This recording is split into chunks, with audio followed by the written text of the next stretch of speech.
perso de merde et tu le prends alors qu'il te manque la seule chose qui est demandée avec ce personnage, de l'aim. 6-17 en piquant Chamber. En fait, le problème pour moi, c'est que les gens qui jouent Chamber, c'est des gens qui auraient aimé jouer dueliste, mais qui n'assument pas le fait de ne pas jouer dueliste.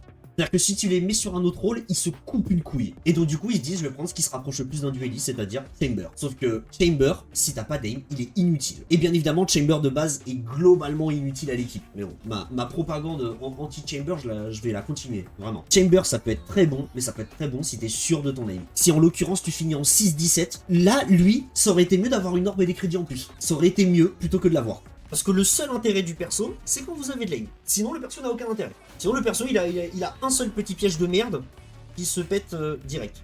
Il fait beaucoup de bruit. C'est tout. Ça pue sa grand-mère en termes d'apport pour l'équipe, déjà. Mais surtout, Chamber, tu dois avoir de l'aim. Tu dois être sûr de ton aim.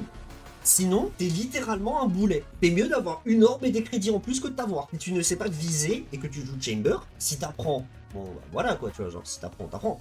Mais si t'as pas ça, quasiment tu trolls la game en fait. Donc non, oui, prendre Chamber, pourquoi pas, mais si t'es sûr de ton aim. Et spoiler, en Silver, les gens sont pas très sûrs de leur aim.